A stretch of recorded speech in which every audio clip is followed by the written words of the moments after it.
Winter 2021 was an absolute god tier season. I don't think that a single person would disagree with that statement. Despite it airing during the school year, I still tried really hard to keep up with all the anime coming out, and I pretty much did because that's just how good the season was. So, what about spring 2021? You know, not gonna lie, it's actually pretty good. But I'm gonna be honest, during the school year, I wasn't keeping up with any of the spring season shows. Like, the only reason why I've caught up is because school ended and then I had a very large excess of free time, which I used very wisely to finish all of the shows I started watching. I'm not saying it was a bad season, because there were good shows and shows that I really liked, but comparing it to Winter 2021, I mean, it's a bit unfair, but speaking objectively, it's just not as good. Whether or not you thought it was really good, really bad, or like me, sort of in the middle, I just want to get right into it and talk about the two shows that I believe were the worst that I saw. And these were two shows that I did not finish, and I'm very glad that I didn't finish. By the way, there are no spoilers for anything in this video. Joran is pretty fucking boring. The only thing it has going for it is its animation and aesthetic, but even those things grew pretty old quickly. I get that the animation style is supposed to be unique, and it is unique, but it's not so unique as to be able to carry the absolute dumpster fire of a plot. Like, out of everything I've watched, and that's including all anime, all Western animation, all, anime movies, there's only been one movie in which the animation was able to supersede the plot and carry the whole thing, and that's Children of the Sea. And yeah, Joran's animation is nowhere near that. I would really just chalk Joran's mistakes up to the fact that it is an original. And originals are difficult to make. The fact that there is no source material means that studios have to figure out a way to replicate the consistency of storytelling that manga have without having any manga to look at for reference. Because of this, Joran falls into the same trap that a lot of originals fall into. It feels way too repetitive, the characters are extremely boring and underwhelming, and even though it is repetitive, there is a lot of inconsistency within the plot and within the characters as well. To top it off, the whole show is just based on the idea of revenge, or fukushu. That's an anime trope that we've seen way too many fucking times, and instantly, by the first episode, I could tell that that was going to be the end result of whatever was going on. That was going to be the whole focus of the plot, and it was. I made it through around 9 episodes of this garbage, and I'm honestly surprised I even got that far. And it ended up being just a pretty big waste of time. Now, rom-coms are one of my favorite genres. That's not something I say lightly, because, in my opinion, some of the most incredible, the most emotional, most funny, and most interesting shows are rom-coms. Osamake somehow made me fucking hate rom-coms. The title says it all. The childhood friend won't lose.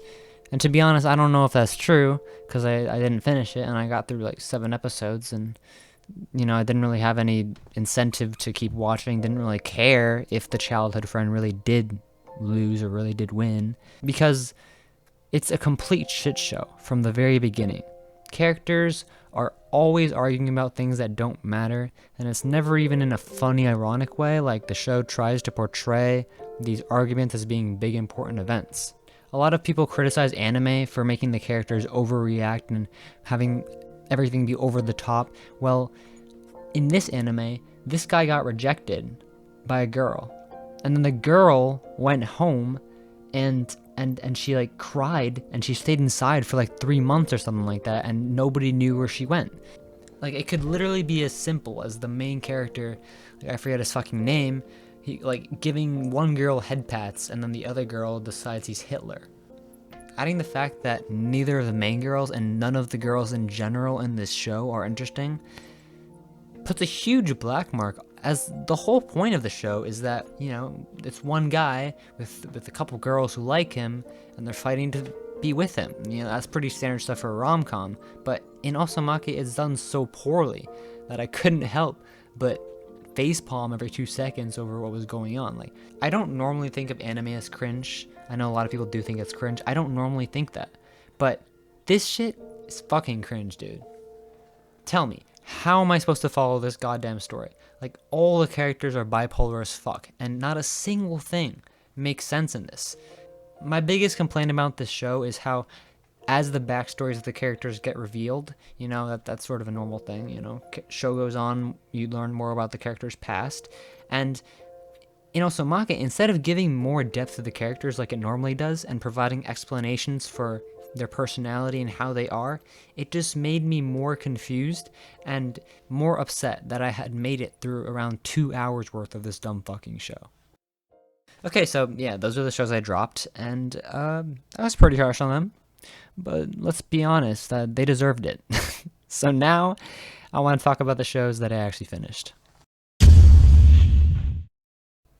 This was one of the most popular, if not the most popular show this season, and in all honesty, I don't really understand why.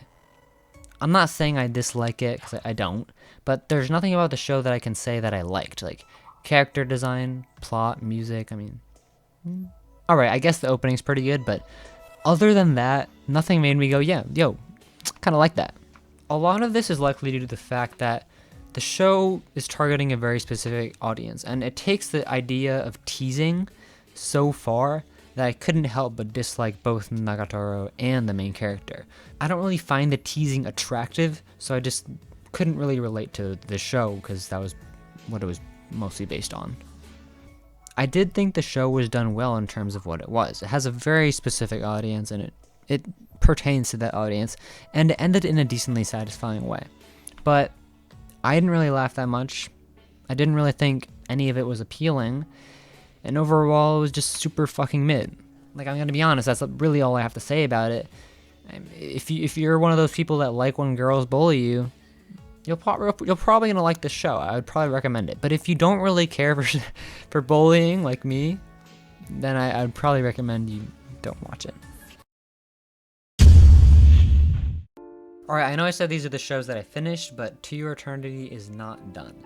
It's actually continuing into the summer season. It's going to have like around 20 episodes or something, but I did want to just briefly mention it.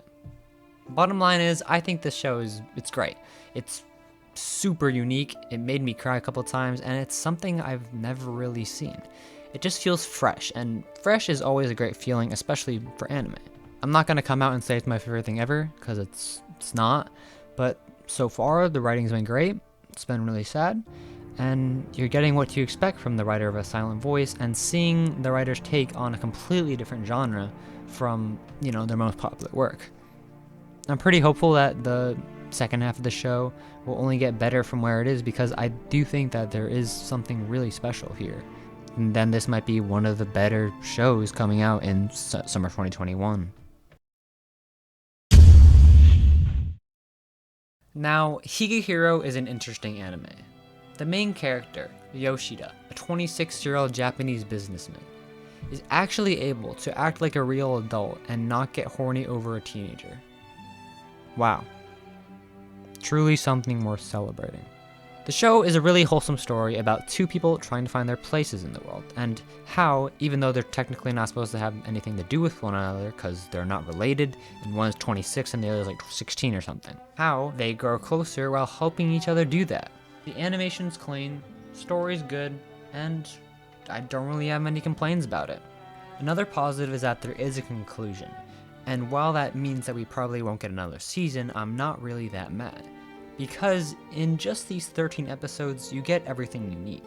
I didn't really feel like I needed to see any more of the story because it felt done, like it came full circle.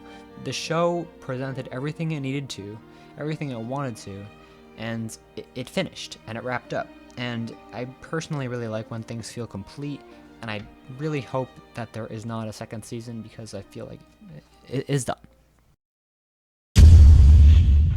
This is the first idol anime I've ever watched, and it's also probably going to be the only idol anime I ever watch. Now, I hadn't watched the first season before I heard about the second, so before I watched Zombieland Saga Revenge, I had to watch the first season of Zombieland Saga. And let me just say, since all the episodes of this show are pretty fresh in my mind, every single episode was enjoyable. Its comedy is really good, and it has a certain charm to it where you can't help but like the characters and like everything you're seeing. I talked about originals being difficult to make when I ranted about Joran, but what MAPPA has done here is shoved a ton of satirical idol ideas into a show and made it so that it both has a story that flows while at the same time using those satirical ideas to make it a show that isn't really meant to be taken seriously. The fact that these two things combine and synergize are what make it a successful original in my opinion. The show does end on a cliffhanger, which I normally don't like, but in this case, it means we're probably going to have a season 3, and I'm excited for that. If MAPPA are able to keep season 3 over the top and funny, that's really all I ask for, because that's what the whole show has been, and it's been working great. On first glance, you might be put off by the CGI idol dancing that goes on whenever they perform, but I would ask you to please look past that if it bothers you, because trust me, like, the whole show is just good fun with great voice actors, great visuals most of the time, and pretty good music. I really only have to do 3 things to sell you on Vivy. 1. It is animated by Studio Wits. 2. It is written by the creator of ReZero. And 3.